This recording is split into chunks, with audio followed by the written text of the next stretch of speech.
We sitting here trying to make some video content, and for some reason, I don't got nothing to talk about.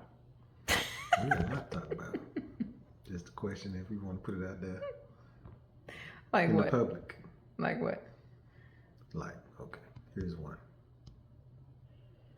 You are so precious, but you're strong, right? Mm-hmm. So, talking about like magnolia trees. You want to talk about that? Okay. Magnolia trees are huge. You They have got. broad You leaves. talking in your sexy voice. Okay. Magnolia trees are big. They have them big, broad leaves. Those leaves are pretty like solid, like.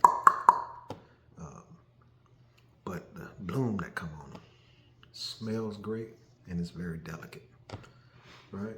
So you being such a strong woman, right, with such soft parts of you, how as a husband, knowing that you're strong, love the soft, radiant aroma that your soft parts put off, and being nice and nurturing, even the shade that you give me. When that toughness come in, right? Like Steel Magnolia, like the movie. How do we approach it? How do I? I know how I approach. Because at first, knowing that you're strong, I used to come off very assertive. I'm not gonna say aggressive or anything like that. But I had to work on my tact, right? Because I like to provoke conversation. Provoke And I don't like to be provoked. communication. Yes. So, but you're strong. So in that strongness, you would be the Steel Magnolia. But I need the fragrance. So you'd be like, she can take it. She can take it. Yeah. But I need the fragrance. I need the output. I need the who you are, right? And what you produce. So I had to learn more of kindness, right? And gentleness as I spoke and talked. Like you now talking about it's my sexy voice. No, it's just me being kind and gentle. Well, when you say that, I started thinking about how God does with us. He woos us. He draws us in with the kindness. I mean, sometimes he does allow things to prod us in his direction. But he himself, at least in my experience, because I don't know, maybe it's not like that for everybody. But he woos, he draws. He's like, come a little closer. Well, I liken it to, I always refer to Psalms 139, right? That the light and the darkness is the same to him. So when I find myself in darkness with you, I just kind of reach over, Okay. right? And know that you're here. And You mean like when we're in a dark spot? Yeah. Well, okay. It's not too many dark spots, but there is conflict.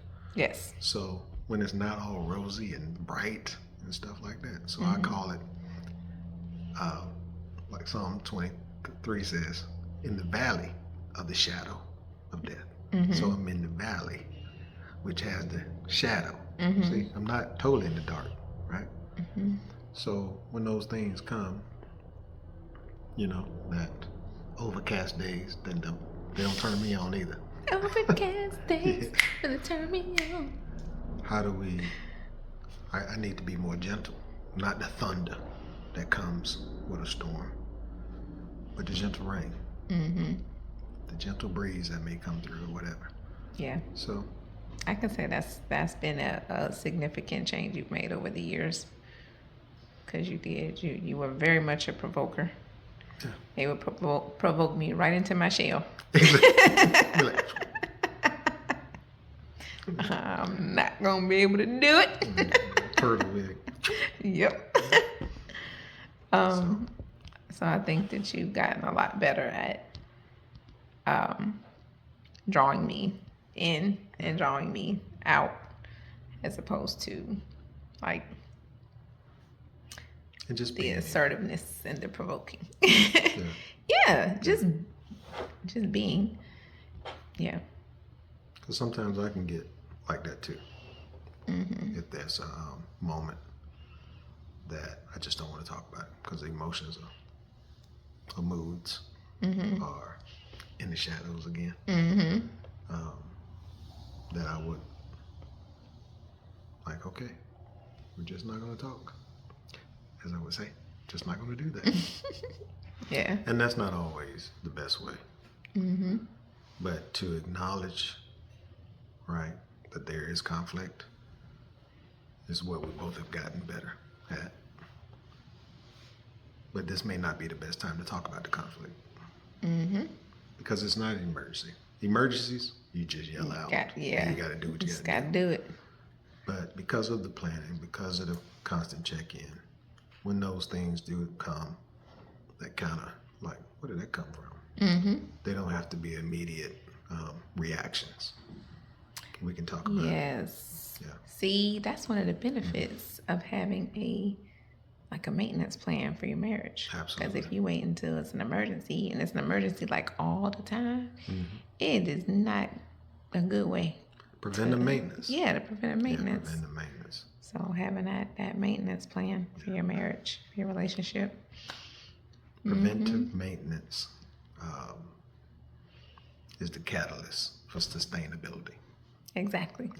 Because what you maintain, you can sustain. It'll sustain. That's it. And then it'll be easier to sustain when things are a little bit more challenging or difficult, or when all that stuff comes. So yeah, because you don't want to figure out your brakes don't work in the middle of a stopping on a interstate and traffic comes to a standstill. You're like, it's not the best. Or your windshield wipers ain't working, and a thunderstorm comes. You're like, oh shoot, I never checked to make sure they're working. Yep.